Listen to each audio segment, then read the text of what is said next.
한국인들은 허세민족이다 이런 말 많이 들어보셨죠? 특히 자동차를 이야기할 때 많이 하는 말이기도 합니다. 이제는 한국이 선진국이라 불릴 만큼 잘 사는 나라임은 분명하지만 자동차 판매량, 그 중에서도 고급 자동차 판매량이 월등히 높은 나라 중 하나이기도 하니까요. 가장 대표적인 차가 바로 S클래스죠. 벤츠코리아가 직접 발표한 자료에 따르면 한국은 세계에서 S클래스가 두 번째로 많이 팔리는 나라라고 합니다. 내 돈 내고 내가 산다는데 왜 허세냐? 라고 하는 분들이 많으실 텐데 사실 비싼 차를 탄다는 이유만으로 이런 말이 나온 건 아닙니다. 가뜩이나 주차장도 없고 도로에 차도 많은데 굳이 큰 차를 타야 하느냐? 이런 이유들도 같이 포함된 것이죠. 어쨌든 신형 S클래스는 역대급으로 호불호가 많이 갈렸죠. 특히 유출 사진은 지금 봐도 적응이 잘 안 되는 분들도 많으실 텐데요. 그러나 공식 사진과 실제 출고 사진들이 공개되면서 럭셔리카의 끝판왕이라는 것을 인증했다는 반응이 나오기 시작했습니다. 어느 정도길래 그럴까요?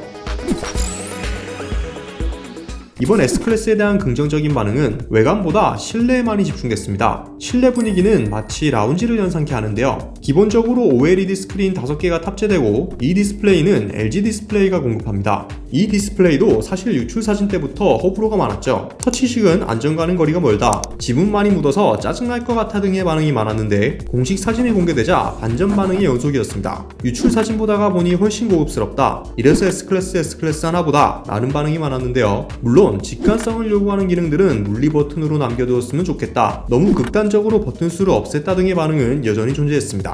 HUD는 크기가 커지면서 증강현실 콘텐츠를 지원하고요. 2세대 엠벅스는 스스로 학습이 가능합니다. 오버헤드 컨트롤 패널의 카메라와 학습 알고리즘을 활용해 머리 방향, 손동작 및 신체 언어 등을 해석하고요. 탑승자가 원하는 것을 인식하고 예측하여 탑승자 친화적인 차가 되어가는 것입니다. 또 에너자이징 컴포트 컨트롤의 마사지 기능, 부메스터 4D 서라운드 사운드, 공명 투하 등의 기술이 통합됐고 이전보다 성능도 개선된 것으로 알려졌습니다. 플래그십 세단의 정석이라 불리는 만큼 최초로 탑재된 기능도 많은데요. 특히 주행 성능을 높임과 동시에 주행 안정성을 강화하는 다양한 혁신 기술들이 눈에 띄었습니다. 가장 먼저 세계 최초로 뒷좌석 에어백이 앞좌석 시트 뒷면에 내장됐습니다. 튜브형 구조체를 이용한 형태여서 전방 충돌 시 안전벨트를 착용한 탑승자의 머리와 목에 가해지는 충격을 감소시키는 것에 큰 도움을 준다고 합니다. 전자식 서스펜션을 기반으로 개발된 프리세이프 임펄스 사이드 기능도 최초로 적용됐습니다. 측면 충돌이 예상될 경우 차체를 최대 80mm까지 들어 올리고 이를 통해 차량의 도어 위치가 높아지는데요. 이 덕에 충격 에너지를 더 많이 흡수할 수 있게 되어 충격 부하가 줄어들고 탑승객이 받는 충격도 감소된다고 합니다.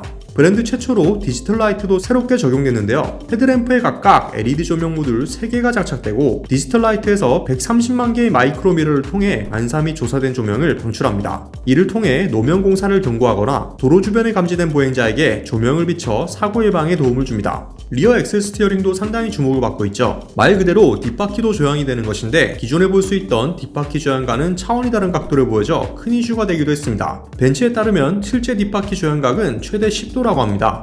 S클래스 판매량 2위 국가임을 자랑하듯 국내에서는 이미 사전계약 전부터 인기를 증명하고 있는데요. 몇 개월 전부터 사전계약이 진행되고 있는데 한 딜러사 관계자는 연초부터 계약을 희망하는 고객들의 문의가 이어졌다라며 벌써부터 줄 서서 계약을 하고 있는 상황이라고 말했습니다. 스펙과 공식 사진이 공개된 이후 반응 판도도 완전히 뒤바뀌었습니다. 어차피 네티즌들은 살 돈도 없다, G90 디자인 보면 오히려 나아 보인다, 현대차 유일하게 긴장하게 하는 차다, 실내 사진 한 장으로 이미 끝났다, 스펙 보면 왜 S클래스인지 답이 나온다 등의 반응이 있었는데요. 물론 아직까지도 디자인에 대해서는 부정적인 반응이 남아 있었습니다. 기술적인 건 업그레이드 됐을지 모르지만 디자인은 확실히 다운그레이드 된 것 같아, K9 초기 모델 아니냐, 따라할 게 없어서 제네시스를 따라하냐, 디자인은 진짜 저게 최선이었나 하는 생각이 든다, EQ900 닮았다, 뭐든지 중국손을 거치면 정상이 없다 같은 반응도 있었습니다. 신형 S클래스에 대한 여러분의 생각은 어떠신가요? 디자인은 별로라도 S클래스는 S클래스일까요? 아니면 디자인이 모든 것을 다 망치고 있는 비운의 차가 될까요? 여러분의 생각 댓글로 자유롭게 남겨주시면 감사드리겠습니다. 오토포스트 이슈플러스였습니다.